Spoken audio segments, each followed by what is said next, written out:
Hi everyone, welcome back to my channel, and as promised, this is part 2 of my Hermes conspiracy theories. Thank you so much for all your support on that video, which was all about Hermes the brand and my not always so popular opinions about how the brand works. This video will be a little different. Some of it will be about the brand itself, but it's also going to be about us as the consumer and how we navigate the brand. So I know that might sound a little esoteric, but I think you'll see what I mean. So I'm not going to do a long intro. Let's get right into the video. If you watch my original Hermes conspiracy theories, I discussed my belief that Birkins and Kellys in neutral colors are not as hard to get as people think they are. In fact, I think that those are the bags that are always in stock, but there are certain caveats in order to get them. If you want to hear all about my ideas regarding that, I'll link the original video down below, and I still stand behind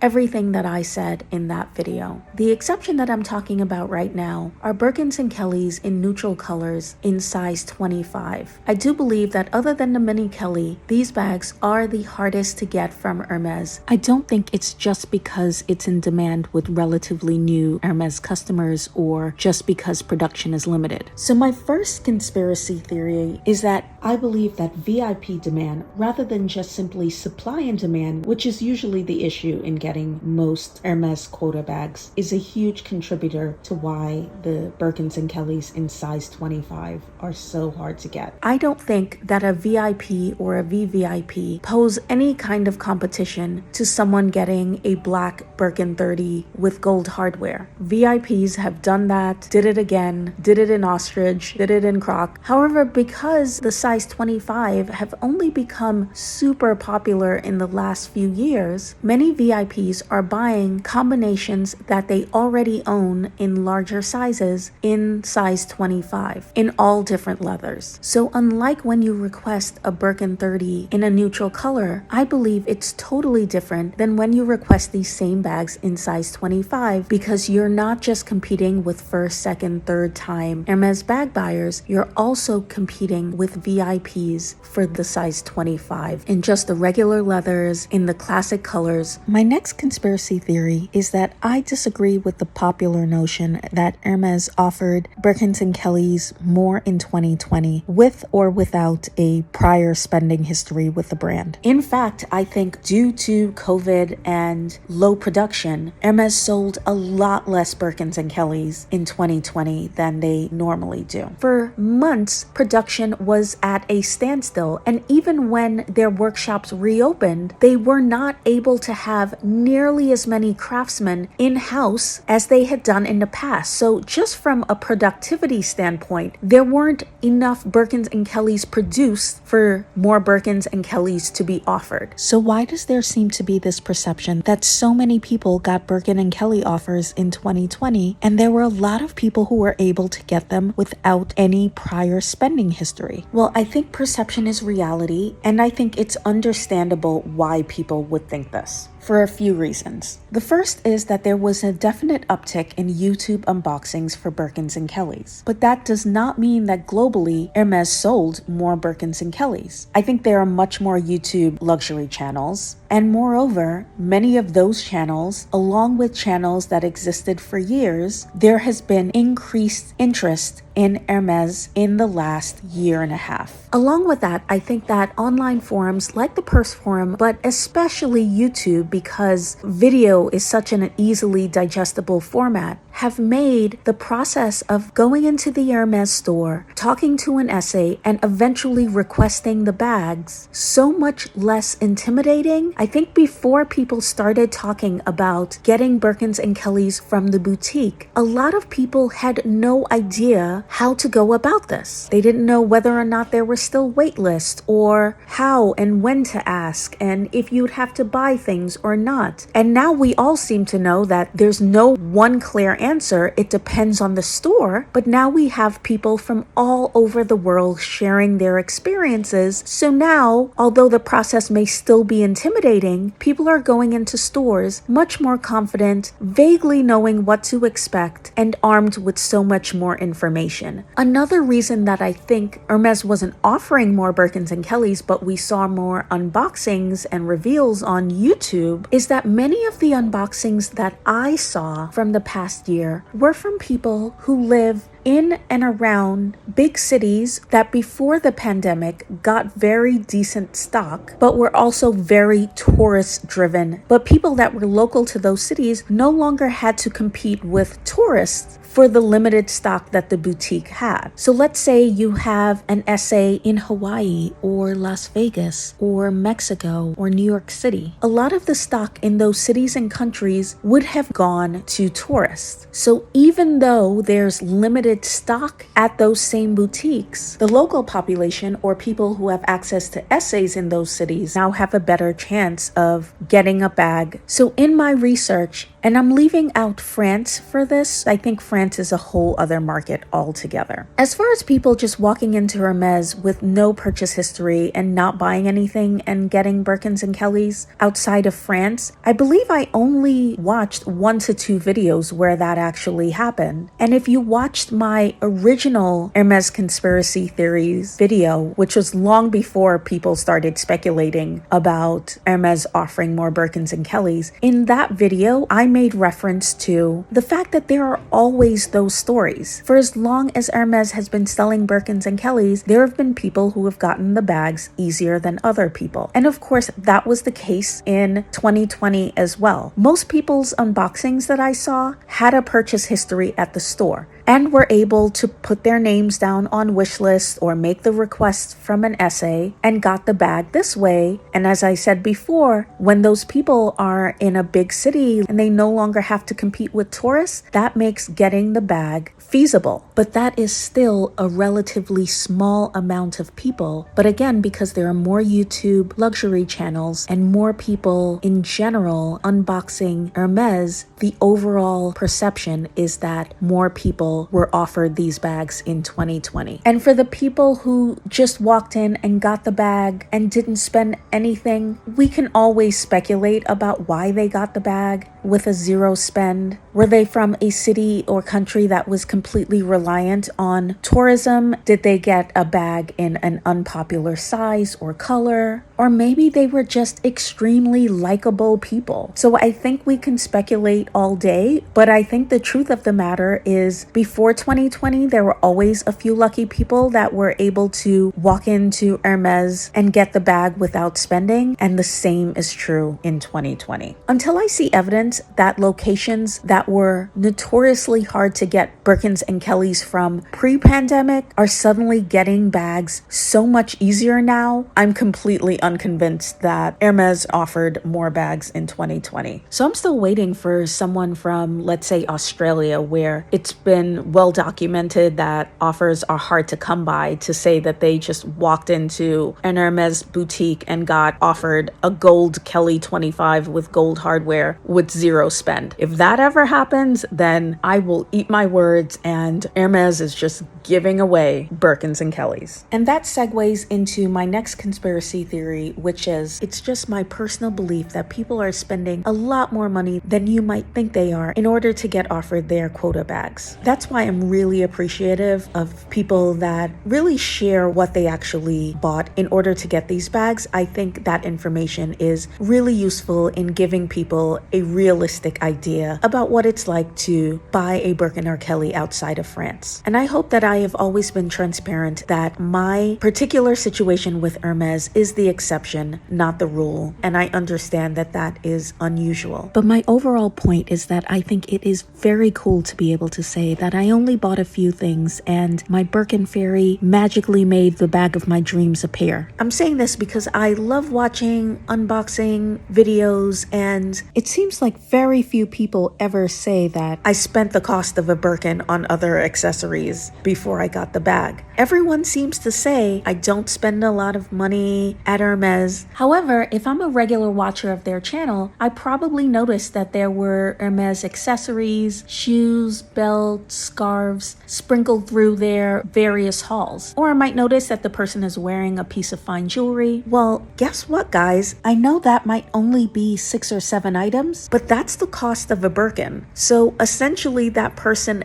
did spend 1-to-1, but it's just not being presented that way. And let me just be clear, no one is under any obligation to share with us as the viewer their spending history with Hermes. That's not my point. My overall point is that it's just important to keep in mind that if you really think about it, people who are the typical Hermes shopper and not the people who are the exceptions, even if people are only buying 6-7 items before they get offered the bag, they are still spending the cost of a Birkin or close to it, even if they're not explicitly stating it. So I hope that this is helpful, because I see comments under people's videos, well, how did you get this bag? You said you didn't spend that much. But really, guys, they did. So people should not feel bad if they're not walking into Hermes and being offered a Birkin or a Kelly on the spot with no spending history. That is not in any way the norm. So I've watched a lot of videos on whether or not Hermes should or plan to increase availability of their so-called quota bags, namely the Birkin and the Kelly. The reason that's such an important question is that the resale of these bags have gotten out of control and is now an industry in and of itself, and Hermes is not benefiting at all from the profits from the resale industry. On the one hand, I feel that initially Hermes as a brand welcomed the fact that their bags were so coveted that they were selling for such a premium on the resale market. And it's for the simple reason that if one of your products is selling for 2 or 3 times the retail value on the secondary market, that means you, as the producer of that product, can continue to increase the prices of that product, and the people that are buying it directly from you feel like they're getting a bargain. So it more than justifies the already exorbitant price that you're charging. On a side note, that's one of the reasons why people get so upset about Chanel raising their prices exponentially for their classic bags, because unless you have a classic bag in a special color, you have to hold on to a Chanel classic bag for years in order to make your money back. And that's one of the reasons why I think that Chanel will really start to limit the availability of their classics, even in the regular colors, in the same way that Hermes has done. The only way that Chanel will be able to justify high prices with no quality increases is to increase the perception of exclusivity. But back to Hermes. So I truly believe that for a long time, the resale market was tolerated by Hermes because it also served their bottom line.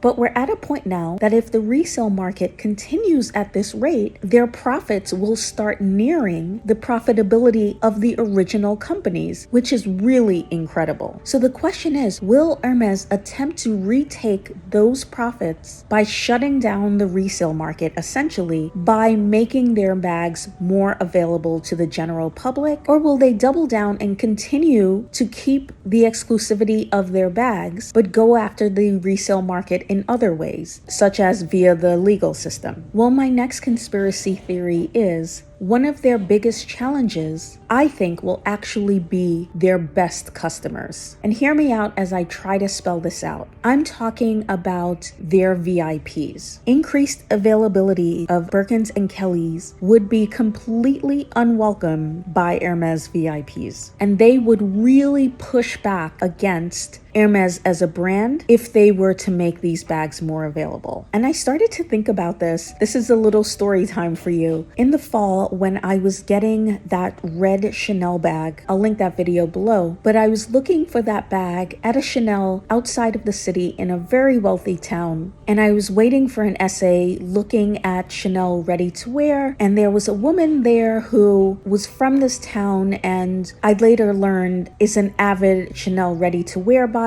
And she goes to this particular store and orders beautiful pieces from every collection. Her essay rolls out the red carpet. She makes sure that all of the pieces are ready. So the day that I was there, she bought at least $75,000 worth of clothes just that one visit. And we actually got to talking because we were carrying the same Hermes bag. So while I was walking around looking at the clothes thinking how ridiculously expensive, she struck up a conversation with me, and eventually we got to talking about Chanel ready to wear. And one of the things that she said was that she thought Chanel should probably increase the prices on their ready to wear pieces, because she appreciates the fact that Chanel does not produce many ready to wear pieces, and they keep their prices at a point where not that many people can afford, and she therefore deems them worthy enough to buy. She was also telling me that she doesn't really buy Chanel bags anymore unless there's a very special piece or color, but she was totally here for the ready to wear. However, if Chanel ever changed that or reduced their prices or started producing a whole lot more ready to wear pieces and they became very easy to get, she would be out of there. She'd have zero interest in Chanel ready to wear anymore. And I started to think about that in terms of Hermes, because this woman was also an avid Hermes shopper. And although we were talking about Chanel, I'm sure that that line of thinking applied to Hermes not just for her, but for a lot of these VIP customers. That's the line that Hermes has to walk. So if we just put that into numbers, let's say a small store has about 10 VIPs and they spend about $200,000 a year. VIPs probably spend more than that, but we're just using this as an example. That's $2 million a year from these 10 people. So of those 10 people, I'm sure some of them would not care if Hermes became more readily available, but I'm sure some would. So as a company, are those 10 VIPs spending $2 million a year worth 100 customers that you may attract by making these bags more readily available, and those 100 people spend $20,000 a year? It's the same $2 million,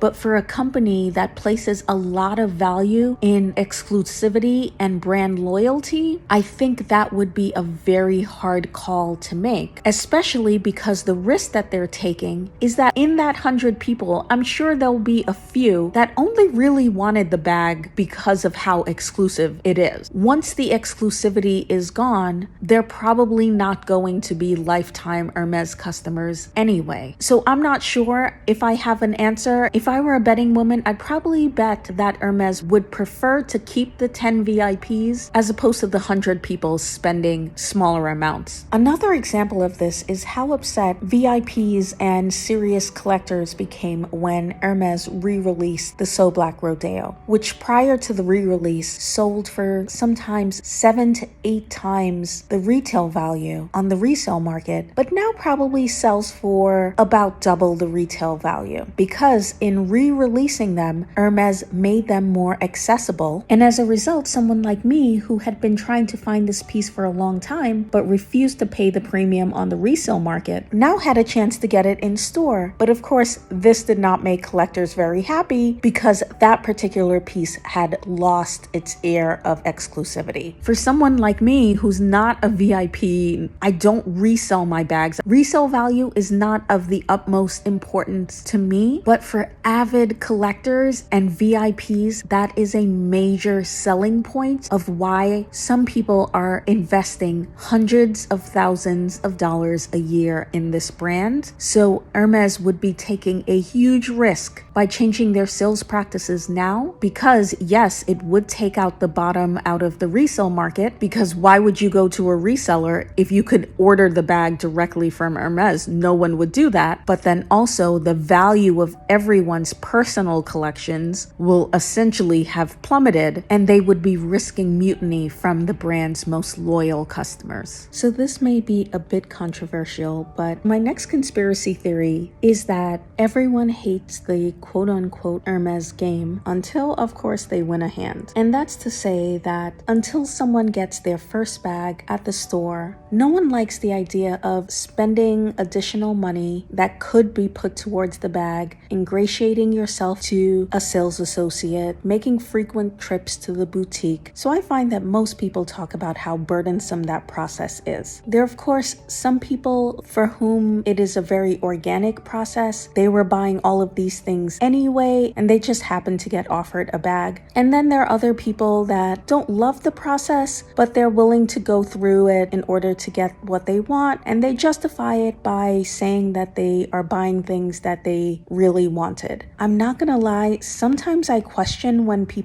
say that. I think the question that people should ask themselves when they say that they're buying things that they really wanted is, would you buy those same things online or perhaps at another boutique? So essentially, would you buy those same things if you were in no way interested in a Birkin or Kelly? My guess is that there may be some things that people would buy anyway, but many of the things that people buy are purchased to count towards a quota. So I do think that this is one of those situations where confirmation bias comes into play. And it's just human nature to want to defend or support the decision that we've made to buy all of these different items before getting the bag. And just to be clear, I'm not saying that these are not items that people like, but I think we like a lot of things that we don't necessarily buy. I'm just suggesting that many of these things would not have been purchased if there wasn't a quota to fulfill. I could be wrong, but again, these are just my theories. In any case, back to my point,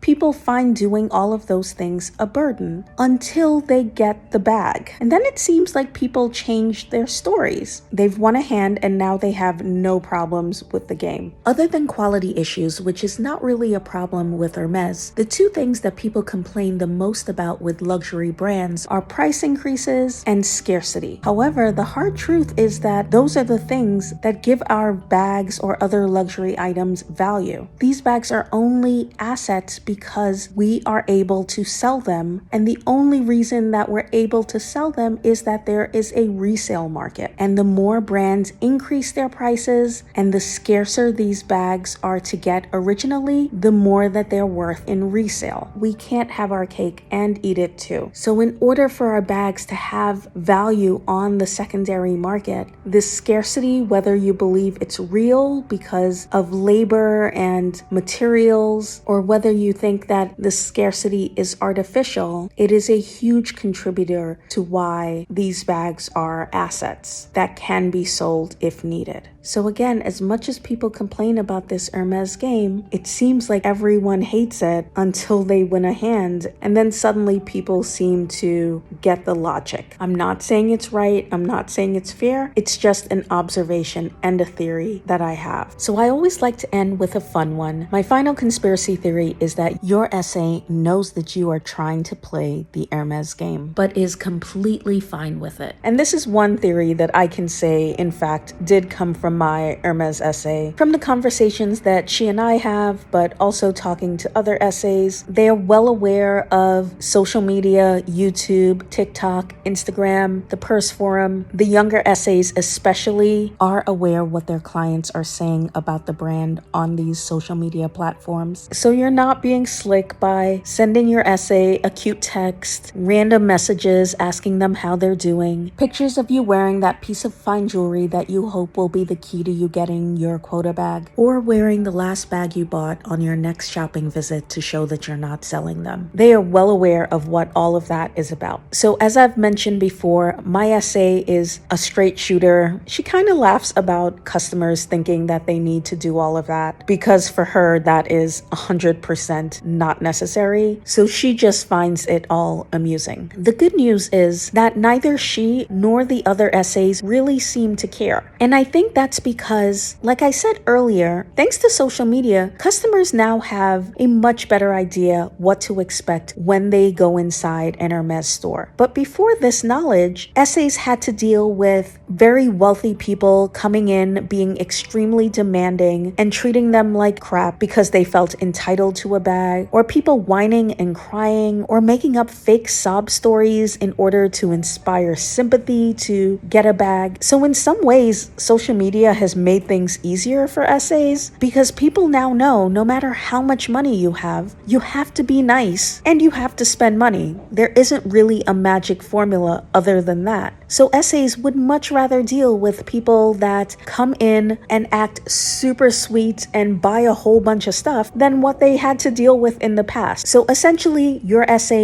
knows that you think that you have to play a game, but the good news is they don't really care and they are happy to play along with you. So that's the end of my conspiracy theories, guys. Please let me know what you think of these ideas. Do you agree with any of them? Do you disagree? I can't wait to chat with you in the comments about them. So thank you so much for watching this video. Please subscribe to my channel. That would make my day, and I will see you in the next one. Bye-bye.